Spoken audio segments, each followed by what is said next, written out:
On one hand, there are cities like Los Angeles and New York in America, which the whole world knows about. So there are some American cities too, whose condition is very miserable.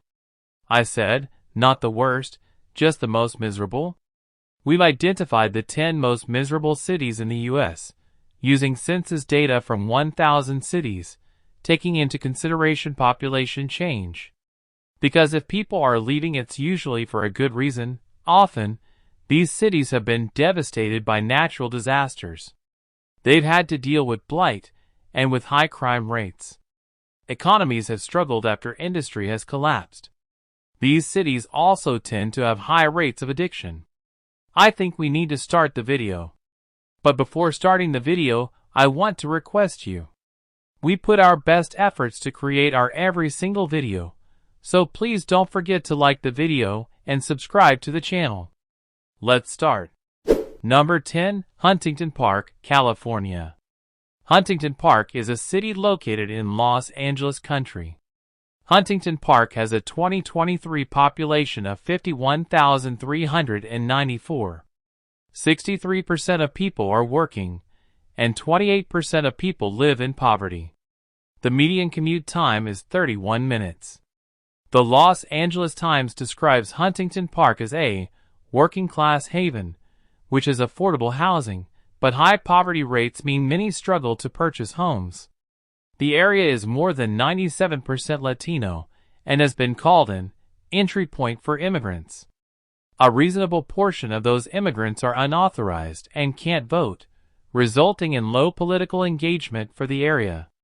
In Huntington Park, you have a 1 in 127 chance of falling victim to a violent crime, such as rape, robbery, assault, or even murder. Number 9, Warren, Ohio. Warren is a nice city with plenty of permanent and temporary activities and attractions. However, some parts of the city are run down and dangerous. This could be improved on, but besides being dangerous for the residents, gives the city a worse reputation than it deserves. Warren has 38,000 residents, and its population fell by 7.7% from 2010 to 2018. About half of people are working, and 2/3 live in poverty.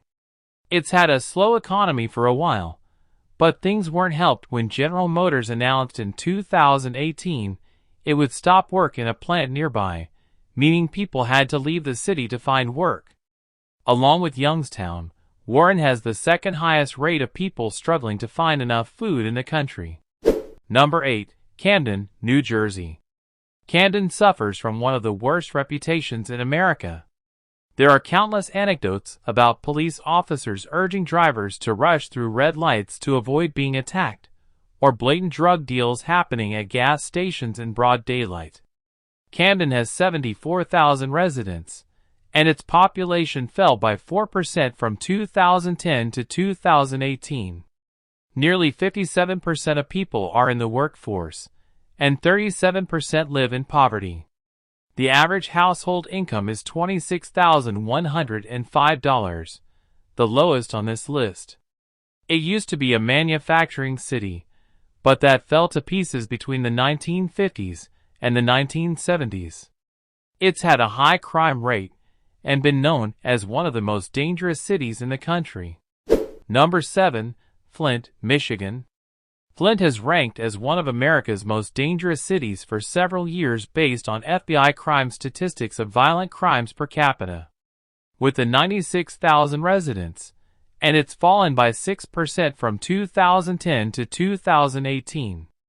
Just over half of people are working, and 41% of people are living in poverty, the highest on this list.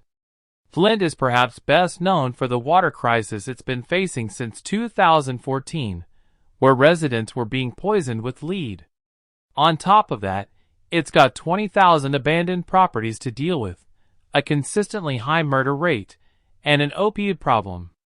The city has struggled with a decline in manufacturing. By 1990, General Motors had downsized in the area, leaving many without jobs.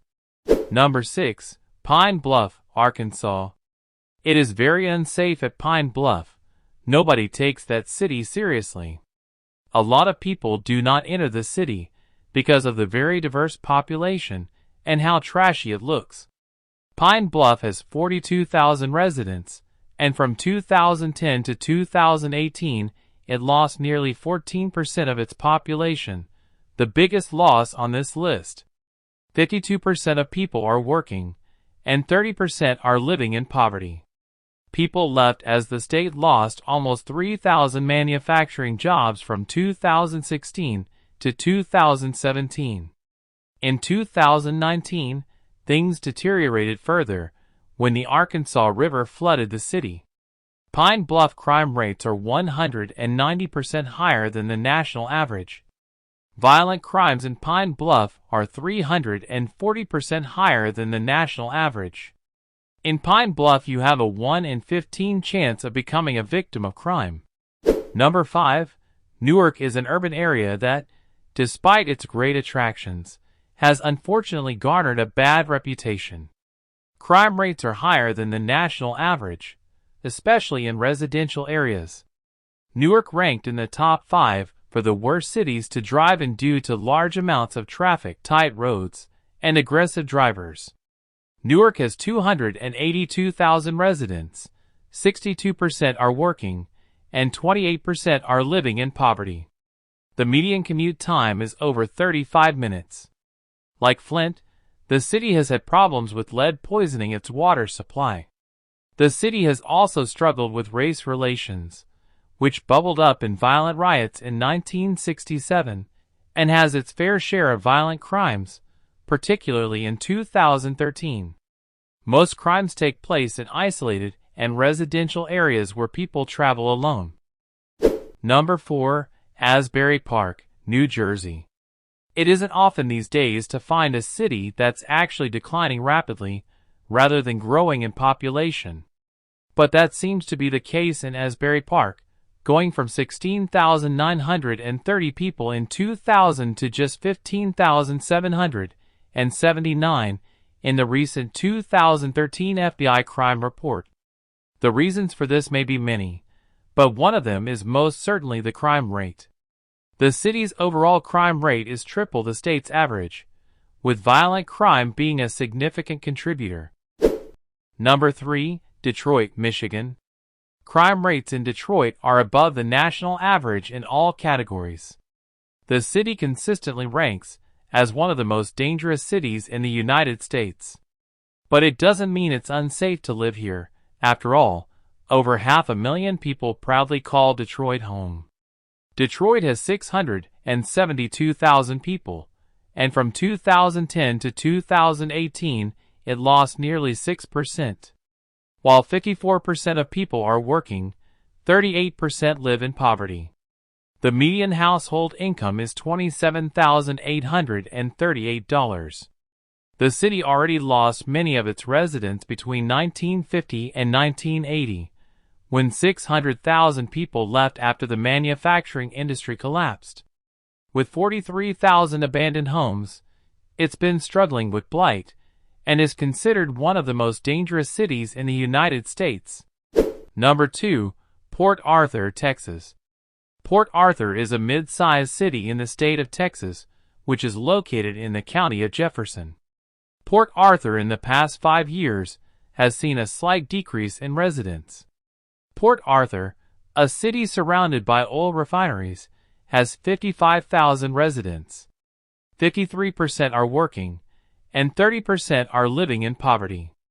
The city was hit by hurricanes in 2005, 2008, and 2017.